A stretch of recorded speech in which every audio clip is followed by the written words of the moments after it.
କେବେ ଭାବିଛନ୍ତି ଆମ ଗାଁ ନା ମାଣିଆବନ୍ଧ କାହିଁକି?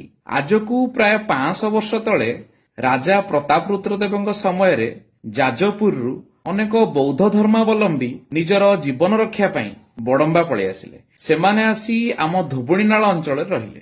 ତତ୍କାଳୀନ ବଡମ୍ବା ରାଜା ଶ୍ରୀ ନବୀନ ଚନ୍ଦ୍ର ରାଉତ ସେମାନଙ୍କ ବସତି ପାଇଁ ଧୋବଣୀନାଳଠୁ 4 କିଲୋମିଟର ଦୂରରେ ଏକ ଗାଁ ବାଛିଲେ। ପଶ୍ଚିମବଙ୍ଗର ବର୍ଦ୍ଧମାନରୁ ଆଉ ନବଦ୍ୱୀପରୁ ଅନେକ ବୌଦ୍ଧ ଧର୍ମାବଲମ୍ବୀ ଆସି ଏହି ଅଞ୍ଚଳରେ ବସତି ସ୍ଥାପନ କଲେ। ସେମାନେ ସବୁ ଜାତିରେ ତନ୍ତୀ, ସରାକ ଆଉ ରଙ୍ଗଣୀ ଥିଲେ।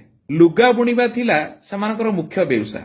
ଏମାନେ ବୁଣୁଥିବା ଶାଢୀର ଧଡିରେ ମଣିର ବାନ୍ଧ ନିର୍ମାଣ କରୁଥିଲେ। ମଣିରୁ ମାଣିଆ ଆଉ ବାନ୍ଧରୁ ବନ୍ଧ, ଏହିଭଳି ଭାବେ ଆମ ଗାଁ ନାଁ ହେଲା ମାଣିଆବନ୍ଧ।